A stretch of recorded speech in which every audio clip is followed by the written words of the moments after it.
We are not going to sell the future generation for the dreams of an 82-year-old man who is corrupt to the core. We are going to fight corruption during Zuma, even after Zuma. Zuma is corrupt. We were not misled about the corruption of Zuma. I'm a king. Yes. As many of you ought to know, Burkina Faso was once led by Thomas Sankara, who assumed presidency of the nation in 1983 and radically changed the relations with the neo-colonial forces.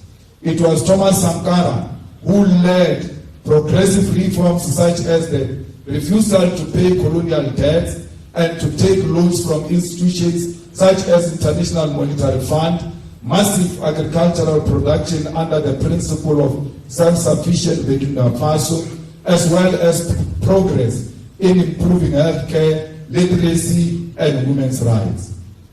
As he pursued these initiatives, Sankara had by his side one Blaise Compaoré. Little did Sankara know that he was flanked by an agent of a very imperialist he sought to undermine, and it was his confidante who will lead this overwhelmingly and ultimately assassinate him. We are not self-centered enough to compare ourselves to such great revolutionaries. To not draw experience from this history will be tantamount to deliberate ignorance. It is therefore important, fighters, to not individualize even this moment of infiltration and betrayal of the EFF, but to place it within the above historical context.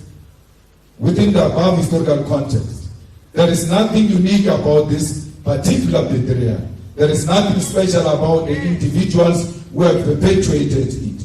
They belong to a long and historical tradition of infiltration and compromising the liberation struggle.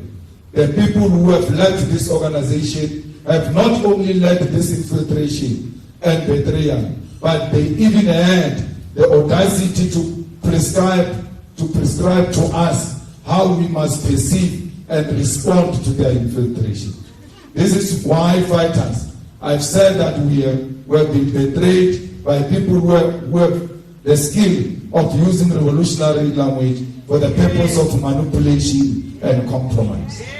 It is for this reason, delegates, that moving forward, we must avoid individualism and promotion of people because it feeds into egos and leaves the organization vulnerable to infiltration. That against infiltration, individualism, and maintain revolutionary discipline. To see someone harming the interest of the masses and you keep quiet. A person goes around cutting street poles, saying they want copper out of those street poles. Someone goes and decides to engage in illegal dumping. You don't take an individual stand and say what you are doing is harming our community. Stop what you are doing, because a revolutionary will not allow anyone who's engaged in activities that are going to harm communities. Let us engage frankly and remain revolutionary and avoid liberalism at all costs. The unity of our movement is very important. There is no organization in South Africa that has ever united black people better than the way the EFF has done. The EFF, from its inception, it has never been ashamed of being with black people. From its inception, the EFF said, we are going to represent the oppressed, and the oppressed are black people. The EFF is the only organization that said, we are going to fight for the total liberation of black people in South Africa. And therefore, the time has come for all of us to be brave. That there is no old man who's going to unite black people in South Africa. Only the EFF can unite black people in South Africa.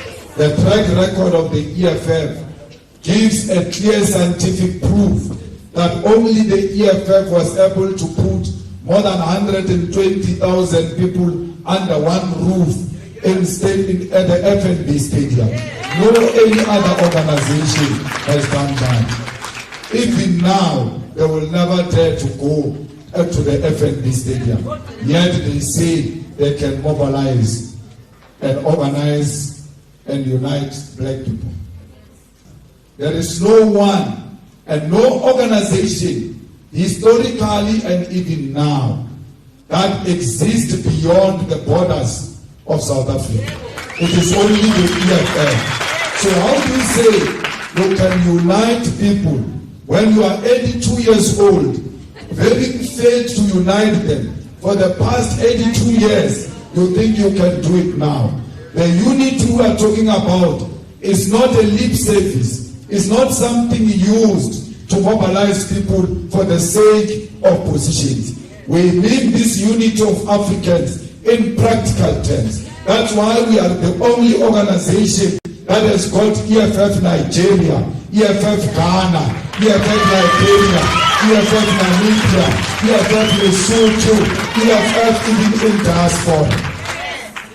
All the black people, wherever they are found, they know of this animal called the EFF. We cannot allow a situation where this movement, with such a huge infrastructure, with an office owned by this organization, with farms belonging to this organization, with members belonging to this organization, with houses built for ordinary people by this organization, with students who were taken to school by this organization.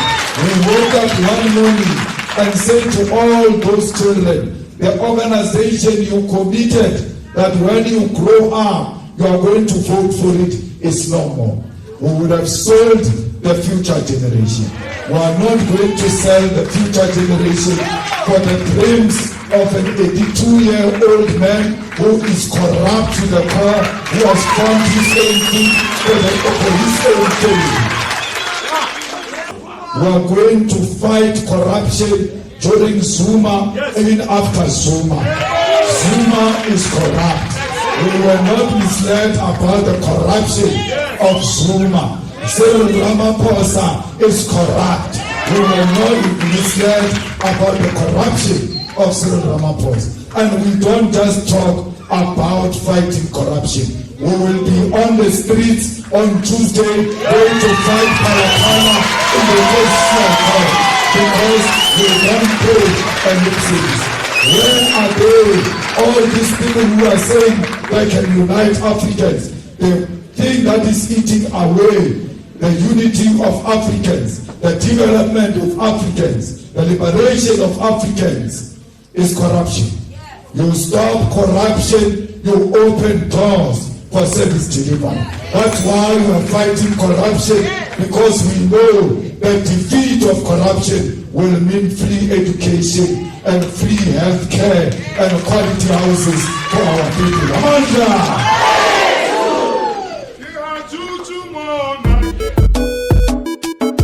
I'm a king, yes, I'm a king, I'm a king.